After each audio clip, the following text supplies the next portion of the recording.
Voy a ver si me escuchan bien. Preferiría no usar el micrófono. ¿Me escuchan allá? Sí, sí, perfecto. ¿Sí? Hasta ahora sí.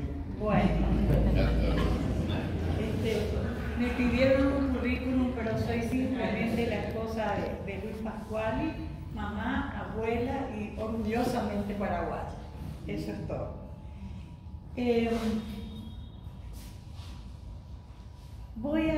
No es una disertación, es algo que quiero compartir para que reflexionemos juntos, nada más, y después me dirán si valió la pena escuchar. Benjamin Barón nació como Benno Weiser en víspera de la Primera Guerra Mundial, austriaco de nacimiento. Su Viena lo marcó para siempre y, como él decía, habiendo nacido en ese lugar, era imposible no ser escritor. Cuando Viena sucumbió a Hitler, emigró al Ecuador y al año y medio ya era el columnista más leído de la historia del periodismo ecuatoriano, con un impecable castellano panamericano. Luego se mudó a Nueva York y asimiló una tercera cultura. Recién en 1960 pudo radicarse en Israel, aunque esta mudanza ocurrió demasiado tarde para permitirle adentrarse en su idioma ancestral para dominarlo como escritor. Y es ahí donde, al ser enviado al exterior para representar a su país, decide cambiar su nombre por aquel hebreo sonante de Benjamin Barón. Este ciudadano del mundo llegó a nuestro país a fines de la década del 60 como embajador aquí en el Paraguay de Israel, pero pronto, como escritor y conferencista que era, comenzó a hacer publicaciones en el diario de mayor circulación de la época, La Tribuna, que muchos acá recordamos, y a dar charlas sobre diversos temas. Lo que hoy quiero compartir con ustedes es una de esas charlas que dio en varias oportunidades en el Teatro Municipal con lleno completo, allá por el año 1971, y que denominó Si yo fuera paraguayo. ¿Y por qué elegí este autor y este tema para hablarlo y compartirlo con ustedes?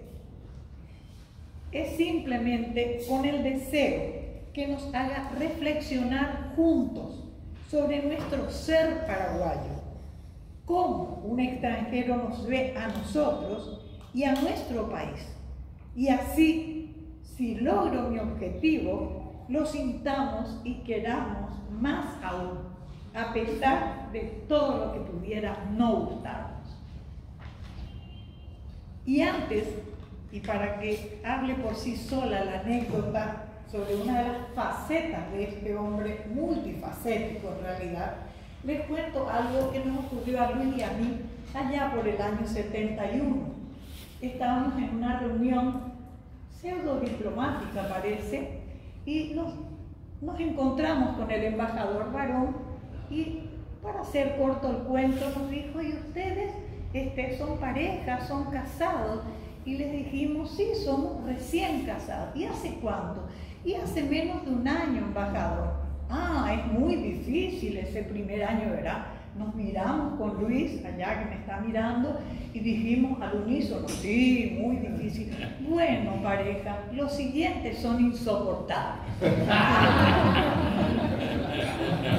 Ese era él. Y es verdad lo que les cuento. Ustedes dirán. Bueno, si yo fuera paraguayo es una de las charlas que él vio, y de ahí extraje, estas no son palabras mías, son palabras del embajador, es de su libro que extraje esto. Y ahora sí, si yo fuera paraguayo, aceptaría el calor con la misma naturalidad con que el esquimal acepta el frío. Siendo hombre, por supuesto, no usaría abanico. Posiblemente me secaría de vez en cuando la frente con un pañuelo, pero no gemiría ni me quejaría. revés, lo haría parecer como si el calor fuese una virtud del tiempo, y en vez de decir con una mueca, ¡qué calor!, diría con orgullo, ¡qué calor! Pues el calor es tan paraguayo como la mandioca. Y así como comiendo un buen pedazo de chipa, uno no dice, ¡qué chipa!, sino, ¡qué chipa! No es justo dar a ese artículo tan genuino y auténticamente paraguayo como el calor un tratamiento peyorativo. Yo haría una campaña para rehabilitar el calor del que se habla mal por ser indefenso. ¿Cómo puede reaccionar el calor ante sus detractores? Calentándose. Así como la ABC hace una laudable campaña, consuma lo que produce el agro paraguayo, yo haría una que rece, goza con lo que el clima paraguayo te ofrece. Después de todo, una buena parte de nuestro sentir físico es mental, y aduciría que, así como el plumaje de ciertas aves tiene el mismo colorido de los arbustos en que vive, la temperatura más apropiada para el hombre es la que equivale a la de su cuerpo, es decir, de 37 grados. Solo en los pocos días en que el termómetro oscila entre los 38 y 41, yo admitiría que el clima tiene fiebre. Si nos paramos a reflexionar, nos daremos cuenta de que en el uso de la lengua, el calor es mucho más simpático que el frío. Se habla del calor de la amistad, del calor humano. Reciba usted las más cálidas expresiones de mi simpatía, etcétera, etcétera. Por otra parte, qué antipáticos son los hombres que lo recibe a uno con frialdad. Una mujer fría, la guerra fría. Cuando la cosa se pone caliente, es que lo aburrido se vuelve interesante. El calor produce ese magnífico cutis de la mujer paraguaya. El calor reduce lo que hay que pagar a la ande, pues el agua sale caliente de la ducha sin necesidad del calefón. Por otra parte, el calor también aumenta las entradas de ande, pues ¿quién usaría, si no por el calor, el aire acondicionado? Y cuán agradable es entrar en un día de calor de la calle ardiente a un ambiente fresco. Cuán divino es sacarse la ropa impregnada de sudor y tomarse una ducha fría. ¿Cuándo, si no en un día de calor, puede uno gozar de una cerveza bien helada? Oh, no hay nada más como el frío, pero en un día de calor y una cerveza bien fría. El frío debería pagarle un premio al calor, pues es el calor que lo rehabilita, es el calor que lo convierte en algo apetecible. El calor le da elegancia, confort, prestigio, respetabilidad. No hablamos del frío frío, pues ahí entra el factor de la relatividad. El frío de un día caliente, el frío de un cuarto con aire acondicionado es un frío de 25 o 28 grados. ¡Qué mago el calor, que nos hace sentir como frío! Lo que en un día de menos calor sería simplemente la temperatura normal. Así pues, si yo fuera paraguayo, yo sería un propagandista, un entusiasta, un orgulloso del calor. Jamás me quejaría de él, jamás demostraría la indiferencia de aquel calor. No le da calor ni frío. Por supuesto, uno no puede gritar viva sin el contraste de un trabajo. Y por motivos muy míos, que era gordito, yo gritaría viva el calor, abajo las calorías. Mis primos los árabes tienen un dicho de que para ser un hombre completo, uno debe escribir un libro, plantar un árbol y engendrar un hijo. Según los árabes, soy pues un hombre completo y me inclino a creerles, pues trato de evitar las controversias. Me llevaré, sin embargo, del Paraguay una gran frustración, pues a pesar que yo haya plantado mis árboles en otras partes y también aquí, la duración de una misión diplomática no es tal como para permitir que uno plante un lapacho y lo vea florecer. Y la verdad es que me vuelvo completamente chocho cuando veo un lapacho en flor. Es para mí el árbol más bello del mundo. Supongo que debe crecer también en ciertas partes del Brasil y en la Argentina, pero yo lo identificaré siempre con el Paraguay. Cuando en tierras lejanas mis pensamientos vuelvan al Paraguay, mi primera asociación será esa tremenda copa de flores rosáceo-violeta que no coexisten con las hojas del árbol, sino que las desplazan. Pensaré en mis vuelos sobre el Chaco oriental y las manchas rosadas de los lapachos que interrumpen el verdor. ¿Y qué decir de los lapachos amarillos y de los blancos que son tan raros?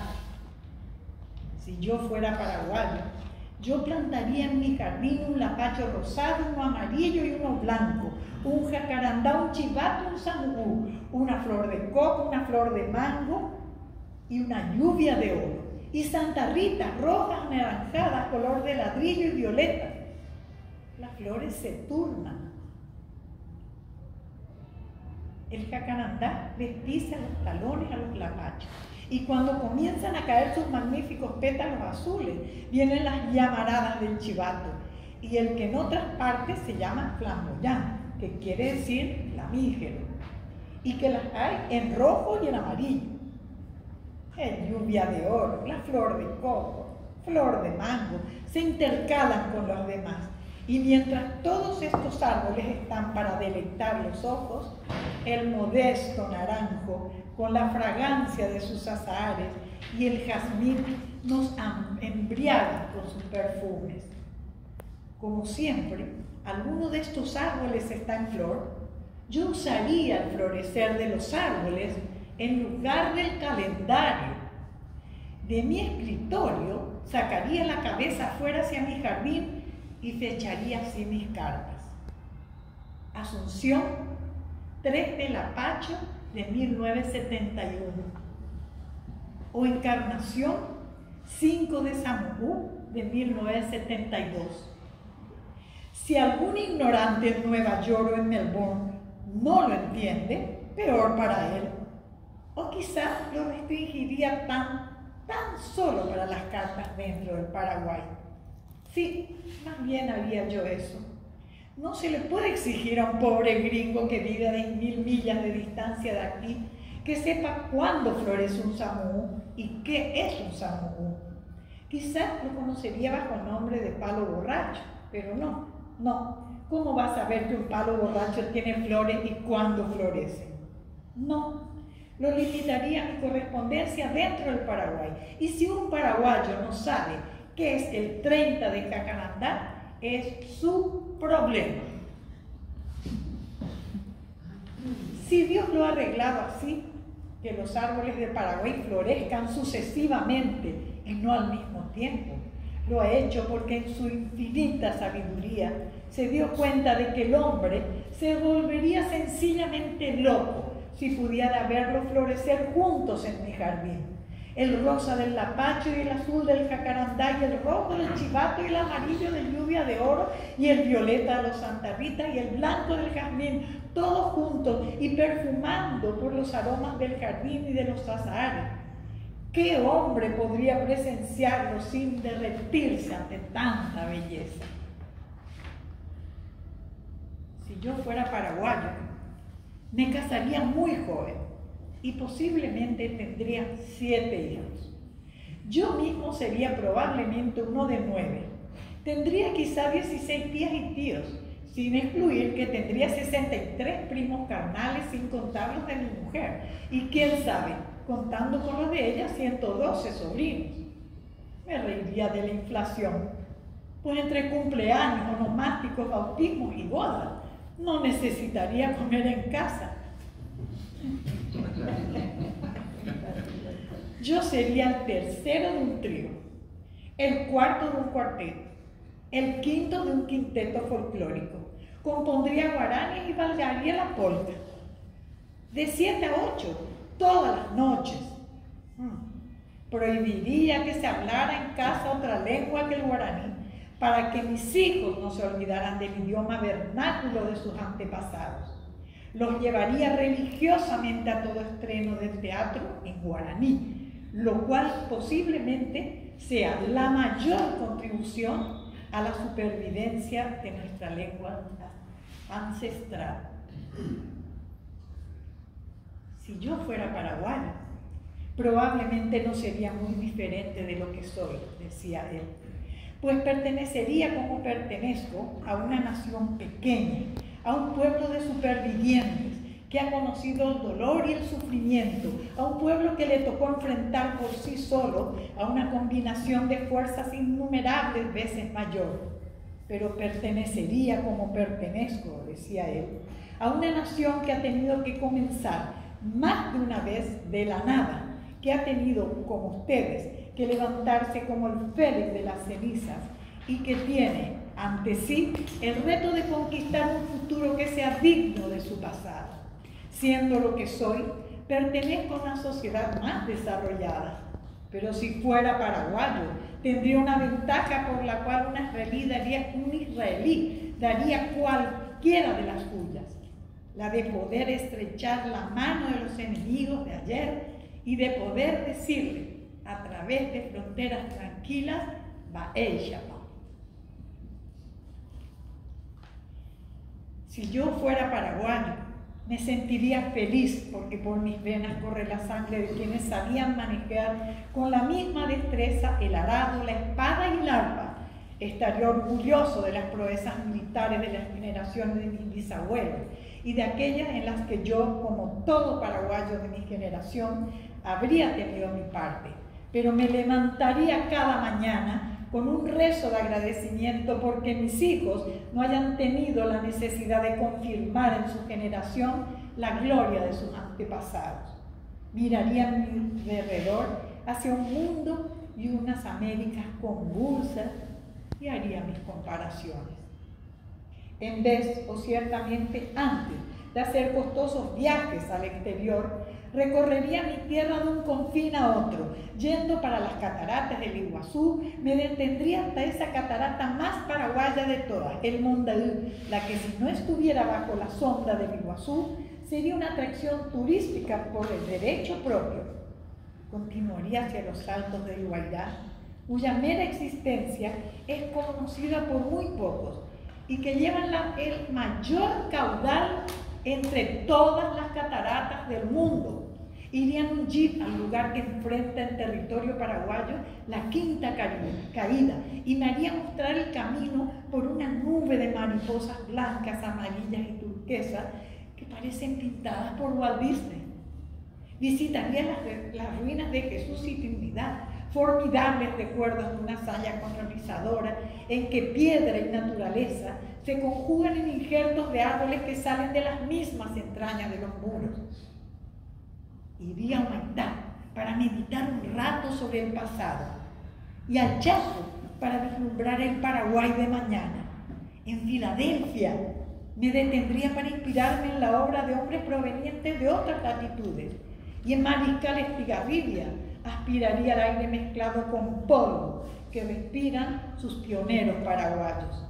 En Buenavista iría al encuentro de cigüeñas, garzas y flamingos. Viajaría en un barco río arriba en el río Paraguay para gozar el silencio armonioso de sus vegas, interrumpido solamente por el gorjeo de las aves palustres. Iría a Cerro Corá, no en una caravana de automóviles, sino a solas, para no perder el idilio del lugar. Y si tuviera suerte, me tocaría ver unas dos mujeres, madre e hija quizá, y con sendas sombrillas en sus manos, cruzar al lomo de mula el cristalino río Quidabán, en que se reflejan las luces y sombras de árboles, cielo y sol, en un cuadro que por la ausencia de ingredientes contemporáneos tendría aspectos de eternidad. Cerraría mis ojos, escucharía el murmullo de las hojas de los árboles centenarios movidos por la brisa y proyectaría sobre la pantalla de mis párpados la imagen de quienes en la trágica hora de su sublime derrota forjaron definitivamente nuestra nacionalidad.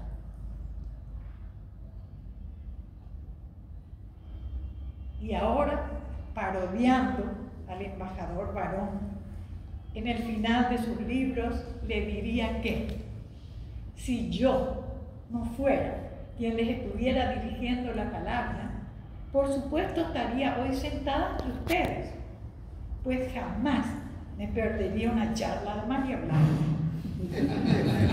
Miraría mi reloj y me diría, ya no va a hablar más. Y efectivamente, en este momento, la charla llegaría a su fin y yo comenzaría a aplaudir.